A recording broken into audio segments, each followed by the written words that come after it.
support. And it turns out kids are actually very supportive in providing assistance, both in commenting on programs, in providing moral support if you want, but then also kind of content-based support. So it was very refreshing to see that in a community which has I think the average age is 12 or 13 years, it's not a community where a teacher has introduced this. It's a particular group of kids who come there that you can have, such a supportive language involved, in particular in light of a lot of kind of bullying discussions around technology on Facebook and other places. I guess that's the flip side of the kind of social activity we see, but within Scratch there's also a copycat police. So if you don't give credence, some people turn a little bit vigilante and tracking you down and making sure. You gotta scratch your head. Well, Andres did a really nice study on looking at the comments and comparing them to machine-generated comments, and it turns out people actually prefer personal references rather than the ones where the system keeps track. When you take a piece of code or a program, it will automatically annotate this, but people actually prefer if it's still done by humans, if you kind of say, I took your code, or thank you very much, and here is kind of my addition. So, but you also have to take into consideration that Scratch is a moderated community in many ways, in the way it's designed, the language, there are community moderators, so it's not completely free-floating, and I know that Mitch now has a fairly large team of people who just moderates and makes sure that those standards are kind of adhered to. Can I ask a follow-up? So would you ever see a need or benefit to providing some scaffolding in the system to even increase the commenting, the cognitive benefits of the commenting, like to boost thinking? I'm thinking knowledge forum kind of thing, CISO kind of environment. I definitely, because you saw also from the other analysis, and remember, this was double randomized. We did not cherry pick our participants. We have tons of great case studies where kids on their own do incredible programming, become heavily engaged. I was not interested in this. I wanted to really know what are the general patterns of participation across the community. And what you see is, I think there is a need actually, whether this kind of scaffolding happens as part of a classroom activity, so you have a face-to-face. We have also run studies where we have worked on engaging participants to provide constructive feedback, like sharing your project halfway through, and to say more than just that stinks, or every 10, 11-year-old. It's something you learn, not just to say positive things, but also to say, provide constructive feedback. And we found in our analysis that on the receiving end, this actually makes a tremendous difference in the project. Kids actually revise their projects.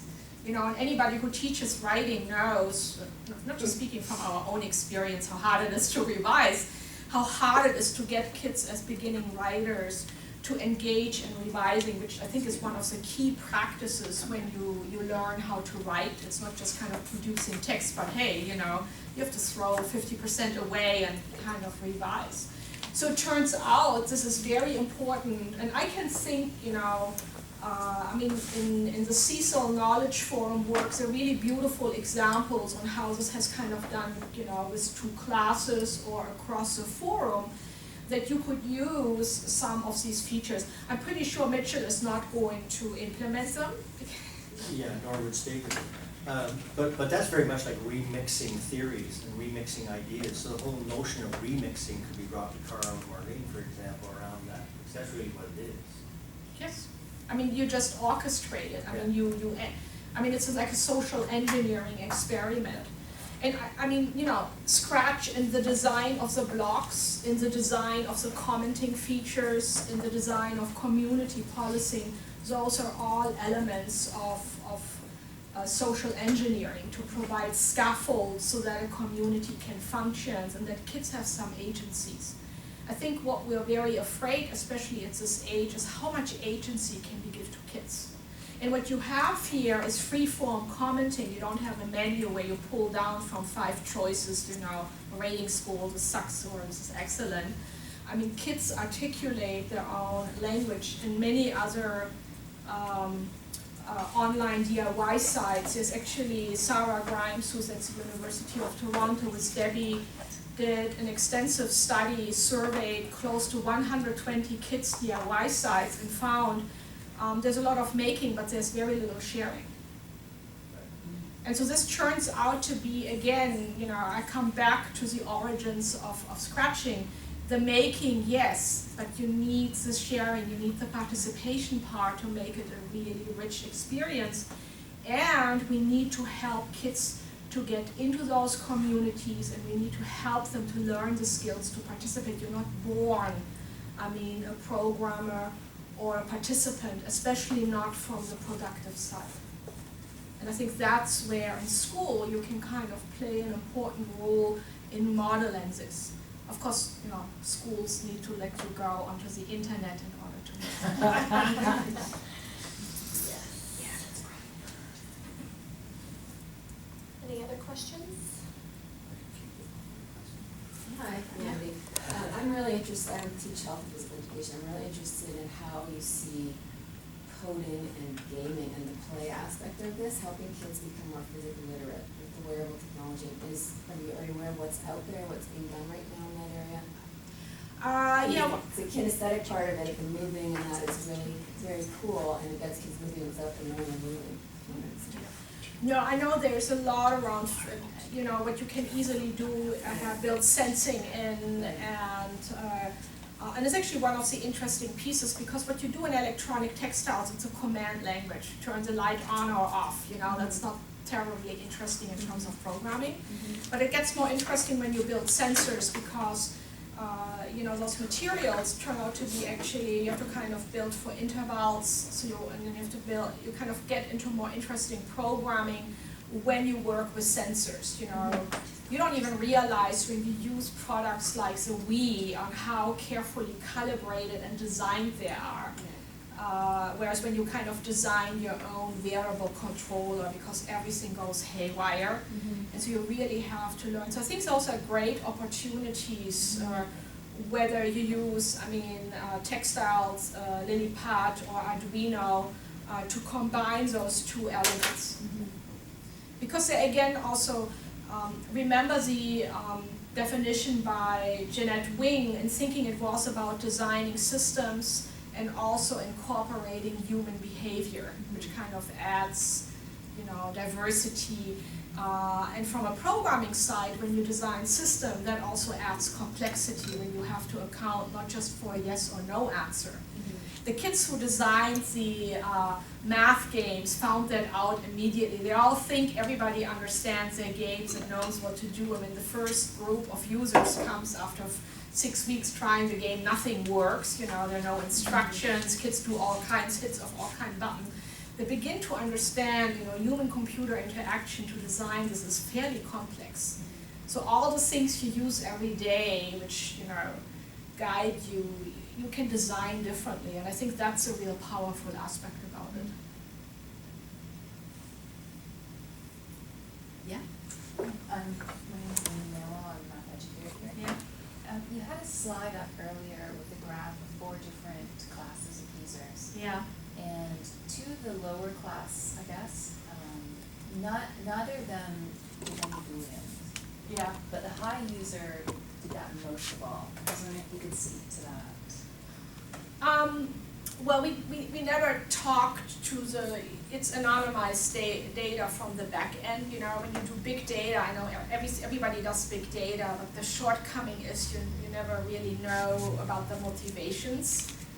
I've actually, with Connected Play, we have done work where we bring the big data and the small data together, and then you're able to actually answer these things. I know from other research, which we did when we designed Scratch, it was running locally in a computer clubhouse, and we collected all the back-end data from the server and then analyzed all the programs. It had exactly the same profile.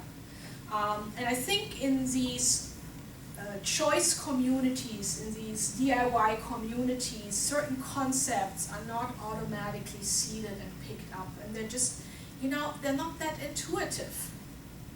Unless you have maybe sample programs which embed these programs and ask, kids to kind of play around and modify with them, you don't gravitate to variables and booleans.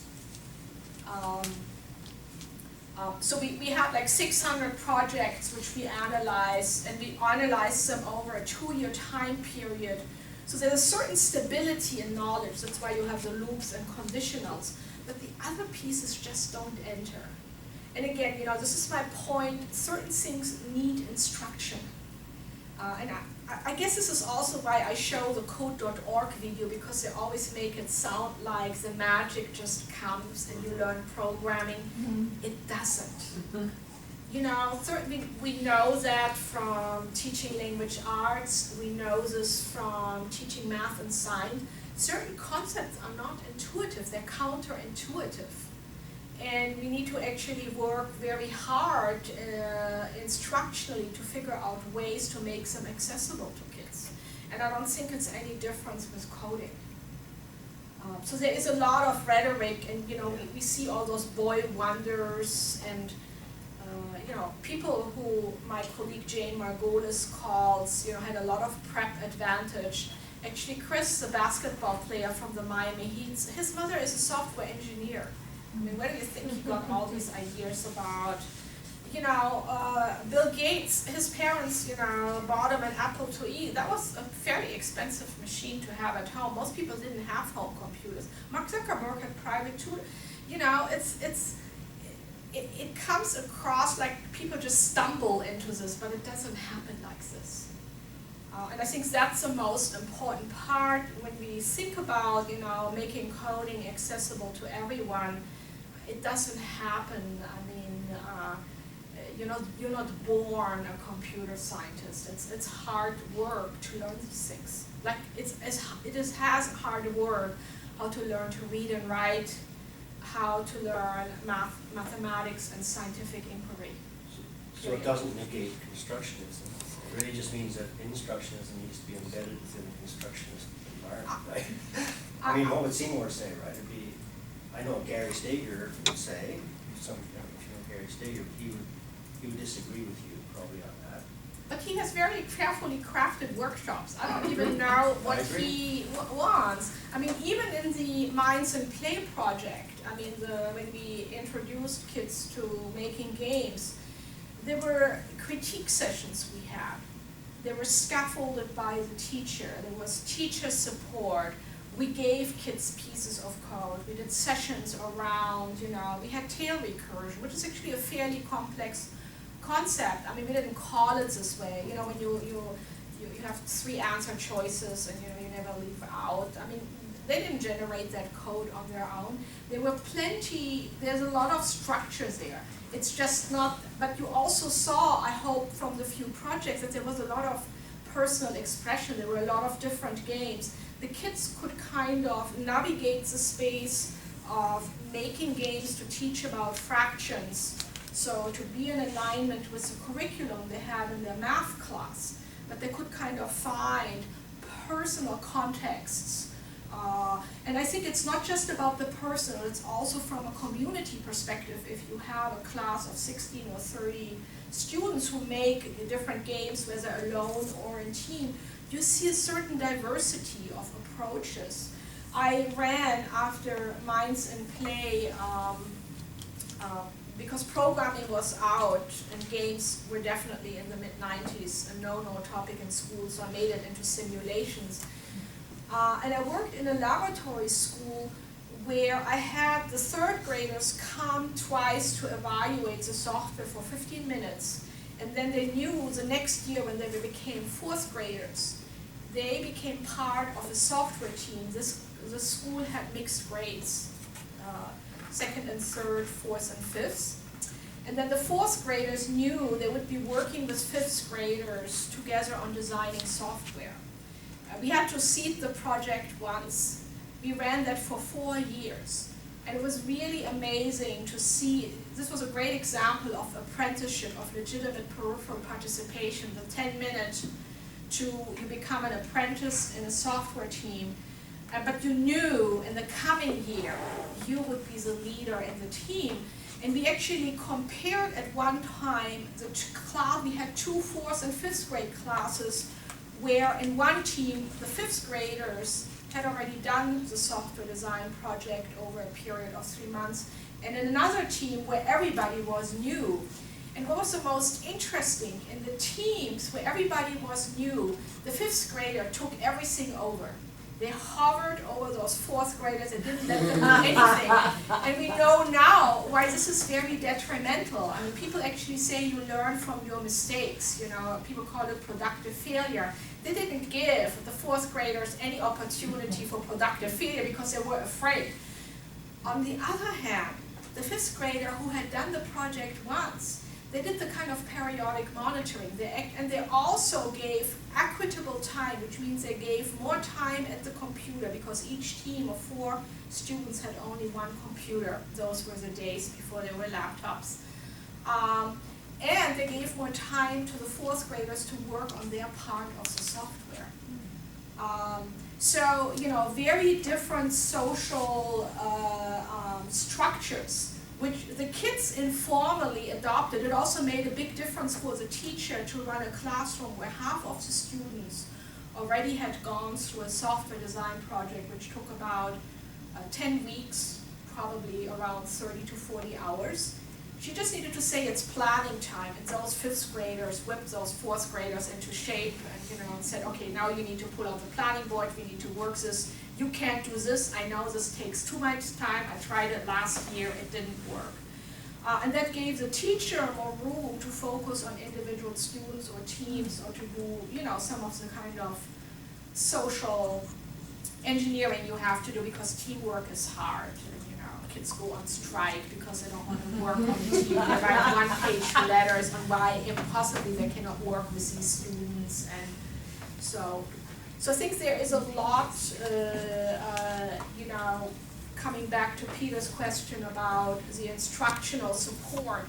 But it's different if I tell everybody to design the same program, or if I design constraints and say the game has to be about fractions. It has to teach 3rd graders in your school, and it has to, whatever kind of things you want to say, kind of define it, and then you go, and you learn coding within this context. Yeah? Hi, my name is Karen Pikus, and I'm a teacher with the local school board. I teach kids at risk, so a lot of them have mental health problems. And I've been working with Jeanette and Dave and Laura this year. So we did lily pads, and we did Scratch, and we did Arduinos. And there was lily pads. They got really very bored with them very quickly. They really liked the Scratch. And at first they didn't like the Arduinos, but we've just completed a project with the Arduinos, and they really liked it the second time around because they were a little bit more familiar with the coding. But I just wanted to make a point. I've been trying to drum how to follow a procedure into the students. This is my 2nd year with a lot of the students, and they didn't get it. But after working with coding, all of a sudden, it's sort of like the penny dropped.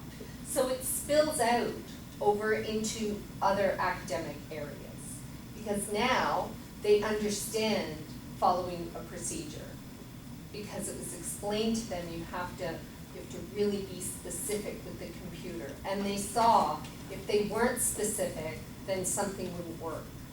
So that to me was really quite amazing. That was true 25 years ago. It hasn't changed with Scratch.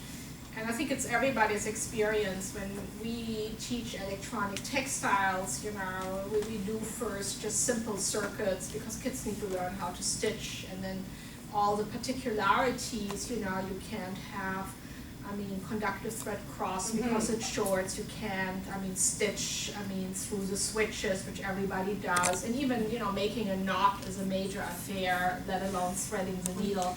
I should have invested in the self-threading needles for some time. And you know, we can say what we want, you know, they always do it. I think there is a part of learning to be that meticulous.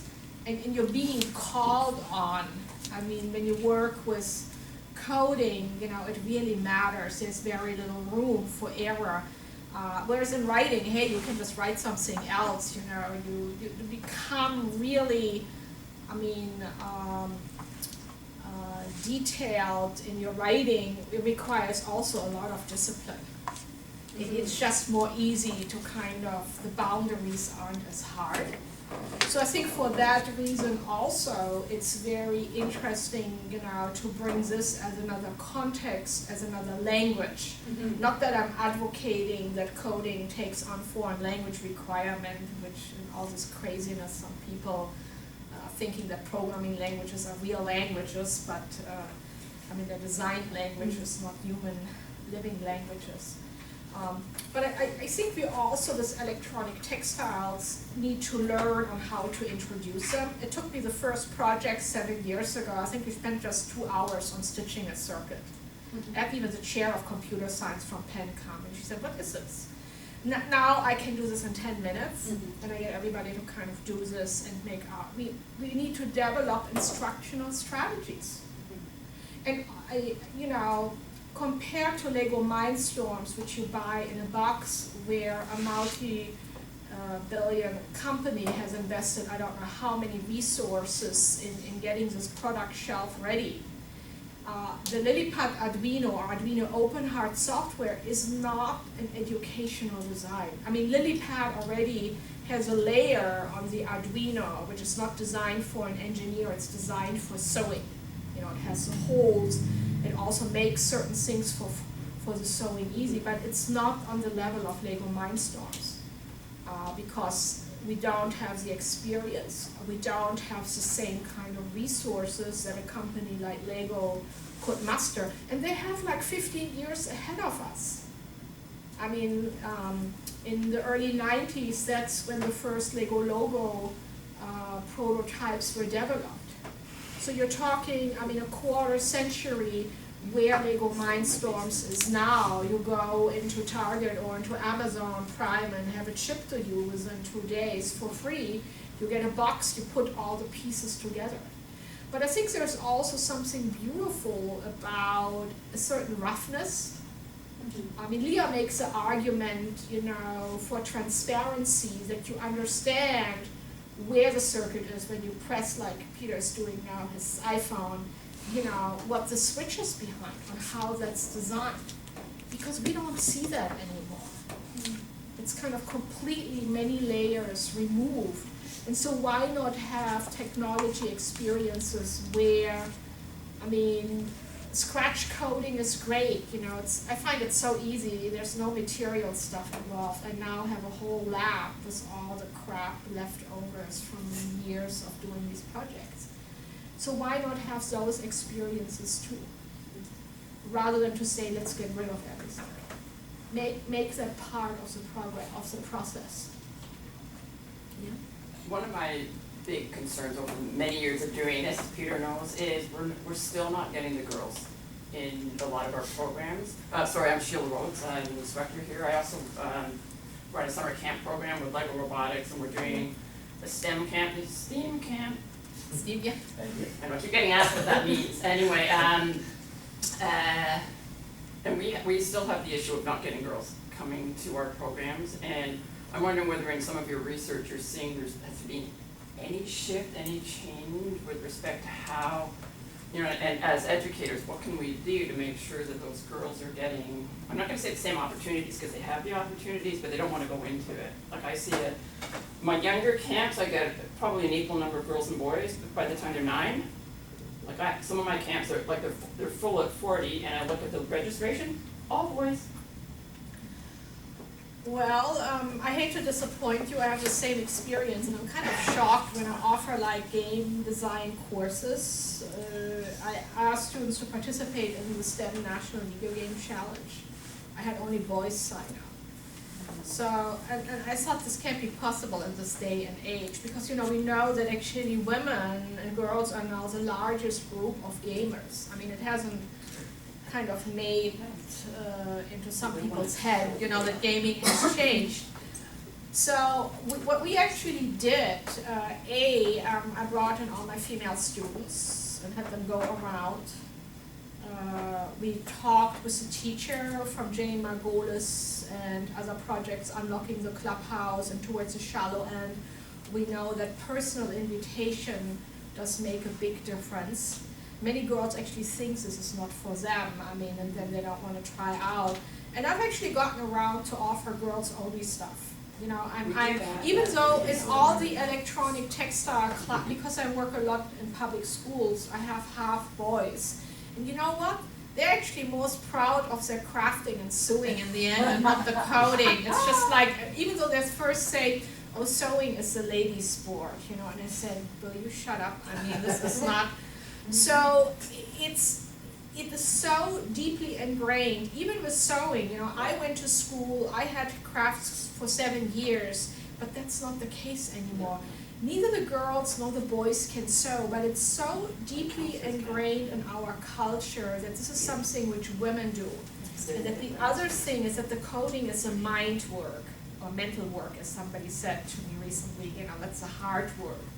That we can't just expect by offering that people will come. Virginia Valiant and other gender researchers talk about the accumulative disadvantage over a lifetime. It's like the microaggressions. So it starts when you get the baby, it says, oh, you're so soft, you're so sweet, and the boy, you're so strong. And you over time communicate where you belong and where you don't belong. So you have to be proactive. You can't just offer the camp. You have to reach out. And I actually think why not also offer girls only? So girls can. We also found even making a flyer is a different. Boys, for some reason, always pick those dark colors.